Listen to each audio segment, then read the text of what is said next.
యేసే పరిష్కారము అనుదిన Bible study కార్యక్రమం ప్రేక్షకులందరికీ మన ప్రభువును ప్రియరక్షకుడైన యేసుక్రీస్తు వారి కృపగల నామమున వందనాలు. ప్రభువునందు ప్రియా దేవుని బిడ్డలారా, నేటి దినము దైవజనులు కారుపాటి శ్యామ్సాగర్ గారి ద్వారా బైబుల్ స్టడీలోని వాక్య ధ్యానమును లూకాసు వార్త నుండి ధ్యానం చేసుకుందాము. మీ యొక్క ప్రార్థనా మనవులు మాకు తెలియచేయాలనుకునేవారు దయచేసి ఒక SMS ద్వారా మాకు పంపించండి. మీరందరూ సిద్ధపడి ఉంటే దైవజనులు కారుపాటి శ్యామ్సాగర్ గారు ప్రార్థన చేసి ఈ దినపు వాక్య పరిచర్య చేస్తారు.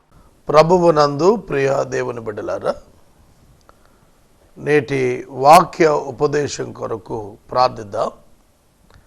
ఎపిసోడ్ సహకారులు కావాలి, ప్రార్థన చేయండి. అటువలనే యేసే పరిష్కారం 10 ఛానల్స్లో 10,000 ఎపిసోడ్స్ పూర్తయ్యేటట్లుగా వరుస క్రమంలో వివిధ టాపిక్స్పై ఇంచుమించుగా 9 ఛానల్స్లో డైలీ ఎపిసోడ్స్ నిర్వహిస్తున్నాం. ప్రార్థించండి. దీని యందు మీరు భాగస్తులవ్వండి. ప్రార్థన చేద్దాం. మమ్మల్ని మిక్కిలిగా ప్రేమిస్తున్న మా ప్రియ తండ్రి, మీకు వందనాలు, స్తోత్రాలు. నేటి వాక్య ధ్యానము మాకు దీవెనకరంగా ప్రసాదించండి. ప్రభువా, మీ కృప మా పట్ల విస్తరింపచేయండి. యోబు గ్రంథము 5వ అధ్యాయము 9వ వచనంలో మీరు రాసిన మీ అద్భుత ఆశ్చర్య క్రియలు మీరు మా పరిచర్యలో జరిగించమని వేడుకుంటున్నాం. ప్రేక్షకులను ఆశీర్వదించండి. ప్రభు, మారు మనసు పొందని వారు పశ్చాత్తాపపడి మారు మనసు పొందుటకు నేర్పండి. యేసు నామమున ప్రార్థిస్తూ ఉన్నాము తండ్రి, ఆమెన్. ప్రభువునందు ప్రియ దేవుని బిడ్డలారా, 21వ శతాబ్దంలో సువార్త విప్లవం విస్ఫోటనాత్మకంగా రీచ్ అవుతోంది. టెలివిజన్ తరం ఇది, ఇంటర్నెట్ తరం ఇది. టెక్నాలజికల్గా ఒక గొప్ప విప్లవం సాధించింది మన దేశం. అటువంటి దినాలలో మనం ఆయన కృప చొప్పున దేవుని వాక్యాన్ని ప్రజలకు చేరవేయటానికి ఒక మాధ్యమంగా టీవీని వాడుకుంటున్నాము. ఇది దేవుని కృప. సువార్త అందని వారికి సువార్త అందించుటకు ఒక చక్కటి అవకాశం దేవుడు టెలివిజన్ పరిచర్యల ద్వారా ఇచ్చారు. యేసే పరిష్కారం దాన్ని సద్వినియోగం చేసుకుంటోంది. మీరు ప్రార్థించండి. దేవుని యొక్క వాక్యములకు వెళదాం. లూకా శుభవార్త 6వ అధ్యాయము 38వ వచనములో, క్షమించుడి, అప్పుడు మీరు క్షమించబడుదురు. యేసు ప్రభువు చెబుతున్నటువంటి మాటలు ఇవి. ఆయన పరలోక సంబంధమైనటువంటి విషయాలు, విలువలు భూమి మీద నేర్పించుతూ ఉన్నాడు.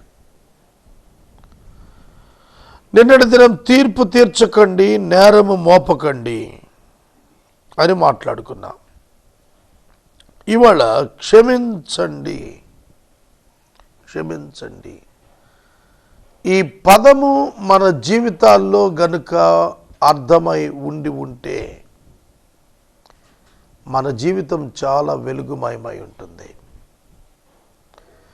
You will never lose any single person in your life. నీ జీవితంలో నువ్వు ఒక్కళ్ళను కూడా పోగొట్టుకోవు అని నేను ఖచ్చితంగా మనవి చేస్తున్నా. క్షమించుట అనే లక్షణము ప్రేమ యొక్క పర్యావసానముగా సంభవించే అనుభవము. ప్రేమ క్షమాపణను ఇస్తుంది. ప్రేమించినప్పుడే ఒక వ్యక్తి క్షమించగలుగుతాడు. ద్వేషించినప్పుడు క్షమించలేడు. కనుక క్షమాపణకు మూల కారణము ప్రేమ. దేవుడు ప్రేమ అయి ఉన్నాడు గనుక మనలను అగాపే ప్రేమతో క్షమించేస్తున్నాడు. మనం కూడా అదే అగాపే ప్రేమను కలిగి క్షమించటం నేర్చుకోవాలి. అది అక్కడ సందేశం. తర్వాత క్షమాపణతో పాటుగా ఆయన ఇచ్చిన వరం ఏమిటంటే కృప. మీరు కూడా క్షమించబడతారు. మీరు ఒక వేప విత్తనాన్ని విత్తితే మామిడి చెట్టు రాదు, వేప చెట్టే వస్తుంది. కీడు విత్తితే కీడు కోస్తాం, మంచి విత్తితే మంచి కోస్తాం, మేలు విత్తితే మేలే కోస్తాం. ఇది వాస్తవం.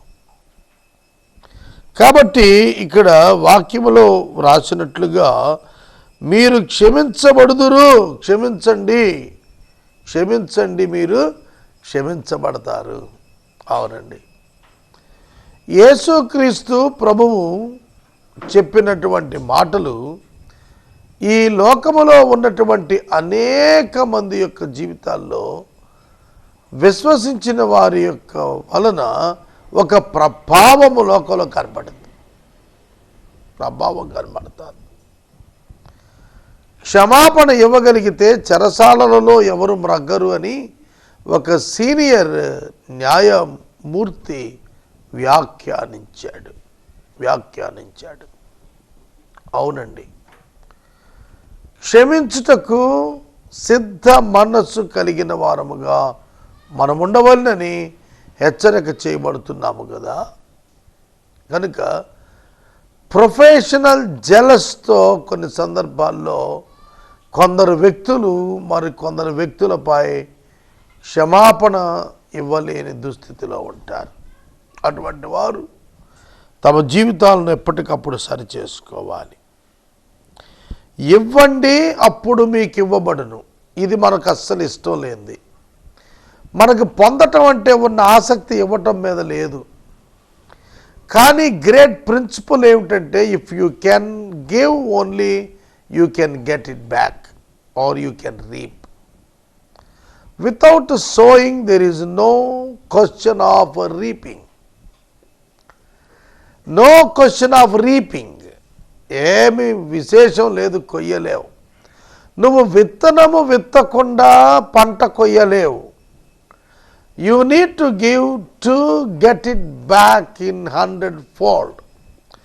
నీవు మంచి హృదయము చేత ఇచ్చుట నేర్చుకున్నప్పుడు నీవు 100 రెట్ల ఫలము నీ వ్యక్తిగత అనుభవ జీవితాల్లో నీవు పొందుకోగలుగుతావు. ఇవ్వండి మీకు ఇవ్వబడుతుంది, ఇవ్వండి మీకు ఇవ్వబడుతుంది. ఇవ్వకుండా ఎవరు దేనిని పొందలేరు. దేవుడు తన కుమారుడైన క్రీస్తుని ఇచ్చేశాడు ఈ లోకానికి. ఆ కారణం చేత ఒక మహా గొప్ప సమూహం దేవునికి దొరికింది యేసుక్రీస్తులో. ఈ ప్రిన్సిపల్ ఎప్పుడు కూడా వాస్తవంగా జరుగుతుంది. వెదజల్లి అభివృద్ధి చెందిన వారు కలరు. నేను ప్రేమ సాక్షి టీవీలో రాత్రి 7 గంటలకు వాక్యం చెబుతున్నాను. గాడ్ ఆఫ్ ద బైబిల్ అనే అంశం. ఆ దిక్కుగా కొంత ప్రమోషనల్ వర్క్ చేయటానికి నేను కదిలినప్పుడు గమనించాను. అత్యధికమైన ఆదాయ వనరులు కలిగిన వారు ఇస్తారేమో అని అనుకున్నాను. కానీ అలాంటి వాళ్ళు ఇవ్వలేరు. కానీ ఆసక్తి పరులైన అల్పులైన వారు ఇచ్చారు. నేను ఎందుకు మనవి చేస్తున్నానంటే ఒక వ్యక్తి దీవించబడుటకు మూలమైనటువంటి సమర్పణ జీవితాన్ని లేకుండా ఎన్నడూ కూడా ఒకడు అభివృద్ధిలోనికి రాడు. హన్నా తాను షిలోహు దేవాలయానికి వెళ్ళి మొక్కుకుంది. ఏమని? దేవా, నీవు నాకు ఒక మగబిడ్డను ఇస్తే అతన్ని నీ సేవకిస్తాను. అలాగే ఇచ్చేసింది. పాలు మానగానే సమూయేలును తీసుకెళ్ళి షిలోహు దేవాలయంలో ఏలి ఇంట వదిలిచ్చేసింది. ఆ తర్వాత ప్రభువు ఆవిడికి 5 సంతానాన్ని ఇచ్చాడు. గర్భఫలము దేవుడిచ్చు బహుమానము, జ్యేష్ఠ పుత్రుడు దేవునికి చెందినవాడు. కనుక జ్యేష్ఠుడు దేవునికి చెందినప్పుడు మిగిలిన వారిని దేవుడు ఆ దంపతుల కొరకు ఇస్తూ ఉంటాడు. కనుక ఇవ్వండి, పొందండి. మనం ఏంటంటే పొందినాక ఇవ్వండి అంటాం. ఇది మానవ సంస్కృతి. హ్యూమన్ టెండెన్సీ ఏమిటంటే పొందితే చూద్దాంలేండి అంటాం. కనుక డివైన్ యాటిట్యూడ్ ఎట్లుంటుందంటే ఇవ్వండి, పొందండి. మనుషులైతే పొందితే ఇస్తాం, అక్కడే నిలిచిపోతున్నాం.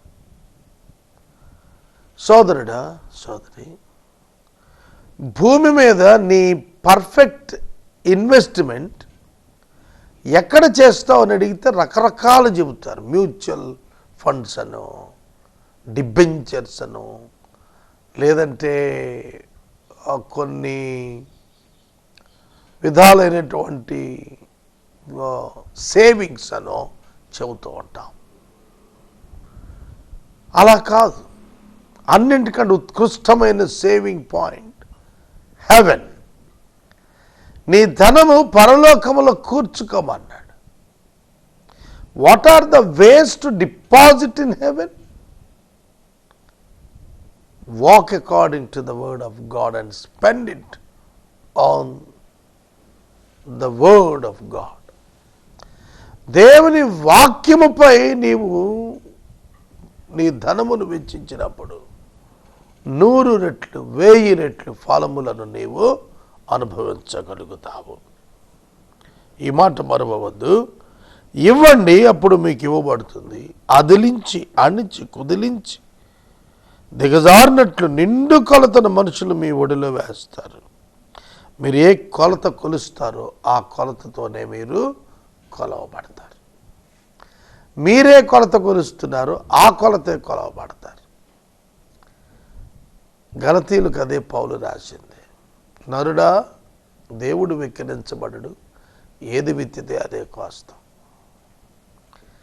కనుక ఈ విత్తుట కోయుట ప్రిన్సిపల్ మన గృహాల్లోకి రావాలి. మనకి చిన్నప్పటి నుంచి దశమ భాగం ఇవ్వటం నేర్పించారు. అది కూడా చాలామంది ఇవ్వరు, 90% ఇవ్వరు. కానీ న్యూ టెస్ట్మెంట్ వచ్చి 2000 సంవత్సరాలు అయింది. ప్రభు చెబుతున్నాడు, గివ్ మోర్ చీర్ఫుల్లీ. సంతోషముగా అత్యధికముగా ఇచ్చువారిని, ఉత్సాహముగా ఇచ్చువారిని దేవుడు ఎంతో దీవించును అన్నాడు. దీవెన పొందటానికి ఇమ్మన్లా, పొందారు గనక ఇమ్మన్నాడు. పొందారు గనక ఇస్తున్నప్పుడు మరింత పొందుకోగలుగుతారు. ఇది మనం అర్థం చేసుకుంటే వాస్తవం. It is Bible, not something. ఇది బైబిల్ గ్రంథం, ఇందులో అబద్ధం లేదు. You can experience that. నాకు ఇమ్మని కాదని నేను చెబుతాను. ఇవ్వండి అన్నప్పుడు పాస్టర్ గారికి ఇచ్చేయండి అని కాదు. అక్కడ హూ ఆర్ ఇన్ నీడ్. చాలామంది సంఘాలకు తీసుకెళ్ళి ఇస్తున్నారు. వాళ్ళు స్థలాలు కొన్ని డాబాలు కడుతున్నారు. మనుషులకు వెళ్ళటం ఆ డబ్బు. నీడీ పీపుల్కి ఇవ్వండి, నీడీ పీపుల్కి ఇవ్వండి. స్పిరిచువల్ నీడీ పీపుల్ ఉన్నారు, వాళ్ళ నీడ్స్ మీట్ అవటానికి స్పిరిచువల్ యాక్టివిటీస్కి ఇవ్వండి. అంతేగాని భవనాలకో ఇక ఇతర వాటికో కాదు. Money is a servant, use it properly. అది సరిగా వాడుమని మనవి చేస్తున్నా. మరియు ఆయన వారికి ఒక ఉపమానము చెప్పెను. గురిటివాడు గురిటివాడికి దారి చూపగలడా? గురిటివాడు గురిటివానికి దారి చూపగలడా? ప్రశ్న. వారిద్దరును గుంటలో పడుదురు కదా. ఏమైనా అర్థమైందా? గుడ్డివాడు గుడ్డివానికి దారి చూపలేడు. తెలివి తక్కువ వాడు మరొక తెలివి తక్కువ వానికి మార్గాన్ని చెప్పలేడు, ఉపదేశం ఇవ్వలేడు. కనుక if you want to help others, your eyes must be open. Then only you can help them to see. నేను ఒక ఛాలెంజ్ చెబుతూ వస్తూ ఉంటాను సేవకులతో. దేవుడు ఆర్థిక విషయాల పట్ల దేవునిపై ఆధారపడమని నేర్పించాడు. మనుషులపై కాదు, విదేశంపై కాదు, ప్రాజెక్ట్స్పై కాదు, ఆర్గనైజేషన్స్పై కాదు. Simply depend on God. God will show you wear is the money. అక్కడ పేతురు గారు రాత్రంతా చేపలు పట్టాడు, ఒక్క చేప దొరకల. ప్రభువు చెప్పాడు, లోతుకు తీసుకెళ్ళి ఇక్కడ వలే అన్నాడు. అక్కడ వేస్తే 2 దోనెల చేపలు వచ్చాయి. పేతురుతో ప్రభువు చెప్పాడు, నువ్వు వెళ్ళి గేలం వేయి, ఒక చేప వస్తుంది, నోరు తెరువు, 1 షెకెల్ ఉంటుంది, చెరువు 1 అర షెకెల్ గట్టి అన్నాడు. Jesus knows that where is the money for missions. So be depend on God. దేవుని మీద ఆధారపడమని నేర్పిస్తాను. యేసే పరిష్కారం ఇప్పుడు అదే స్థితిలో ఉన్నది. హ్యూమన్ పాయింట్ ఆఫ్ వ్యూలో ఎన్నో ప్లాన్స్ ఉంటాయి, అవేమీ నడవవు. మీ బిడ్డల జీవితాల్లో కూడాను. Your ways are different from my ways, your thoughts are different from my thoughts అన్నాడు ప్రభు. మీ తలంపులు వంటివి కాదు నా తలంపులు, మీ మార్గాలు వేరు మా మార్గాలు వేరు అన్నాడు ప్రభు. ఆయన మార్గములోనికి మనం వెళ్ళాలి. మనము ఆయన మార్గములోనికి వెళ్ళినప్పుడు గుడ్డివానికి త్రోవ చూపగలడా అనే సెన్స్ మనకు ఉండదు. ప్రియమైన సహోదరుడు సహోదరి, how can you lead others without open your heart and years and your eyes? నీ కళ్ళు, చెవులు, హృదయము ఆత్మీయంగా తెరవబడకుండా మరొక్కడికి ప్రభువు నేను చూపిస్తావు నువ్వు. కాబట్టి ప్రభువును నువ్వు చూపించగలగాలంటే your eyes must be open. అక్కడ మనకి రాజుల 2వ గ్రంథంలో చాలా స్పష్టంగా చెప్పాడు. రాజుల 2వ గ్రంథంలో ఎలీషా దేవునికి మొరపెట్టి అన్నాడు, ప్రభువా వీడి కన్నులు తెరవజేయి, వీడు చూసేటట్లు. కనుక వాడు ఆత్మీయ గుడ్డివాడు అయ్యాడు. ఆత్మీయంగా కన్నులు ప్రభు తెరిచినప్పుడు ఆ కన్నులు తెరవబడిన మీదట చూచాడు ఒక మహా గొప్ప సైన్యాన్ని.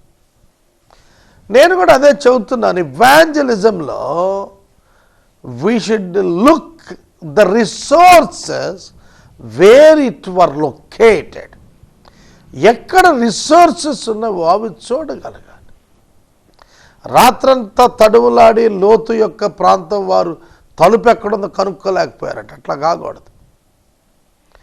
దావీదు గొలియాతును చూసినప్పుడు ఎక్కడ పడుతుందో ఆ స్పాట్ చూచి బయలుదేరి రాళ్ళు ఎరుకొచ్చాడు. That should be identified. కనుక నీ రిసోర్సెస్ ఎక్కడ రిఫ్లెక్ట్ అవుతాయో దొరుకుతాయో నీకు తెలియాలి. అప్పుడే నువ్వు ముందుకెళ్ళగలుగుతావు. అందుకని గుడ్డివానికి ఉండద్దు. Do not be blind. Open your eyes. నీ కళ్ళు తెరుచుకో.